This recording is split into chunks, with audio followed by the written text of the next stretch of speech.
Hello everyone, welcome to TutorialsPoint. In this video, we are going to talk about two of the important structures that are present inside a prokaryotic cell. These are the ribosomes and the inclusion bodies. So first, let us start our discussion with the ribosomes. So ribosomes, these are the structures, as you can see over here, these are the structures which remain associated with the plasma membrane, and this is typically in case of the prokaryotes. In case of eukaryotes, ribosome can remain associated with the endoplasmic reticulum or the ER.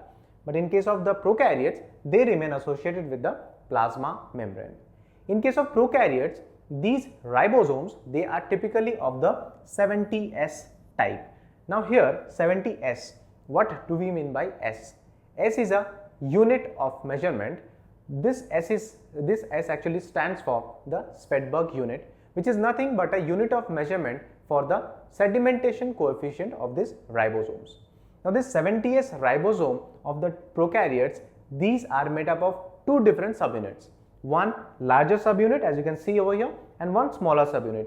The larger subunit in case of prokaryotes is 50S, whereas the smaller subunit is 30S. So this is the 50S subunit, this is the 30S subunit of a ribosome of prokaryotes.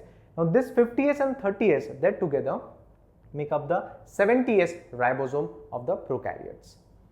These ribosomes, they are the site for protein synthesis. So as you can see over here, this ribosomal subunit, the larger unit and the smaller unit, they are holding a typical mRNA. This mRNA is now being translated into protein. So these are the sites for protein synthesis. They at times show the formation of polyribosomes or polysomes. What are these? Now here we can see that in a typical mRNA, only one ribosome is sitting or covering it.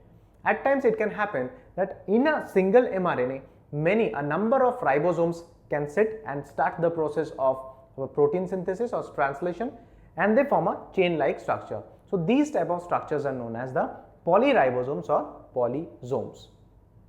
Ribosomes, they translate mRNA into proteins. Now let us talk about the inclusion bodies. So what are inclusion bodies? These are the structures which actually help in the storage of materials inside the prokaryotic cells. So they act as store reserve materials in case of the prokaryotic cells.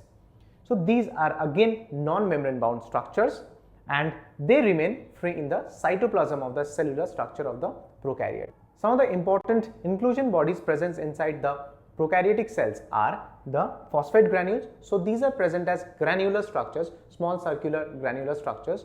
So phosphate granules, cyanophycean granules, these are the starch granules, and also the glycogen granules. So in this video, we have talked about two important structures present inside the prokaryotic cells.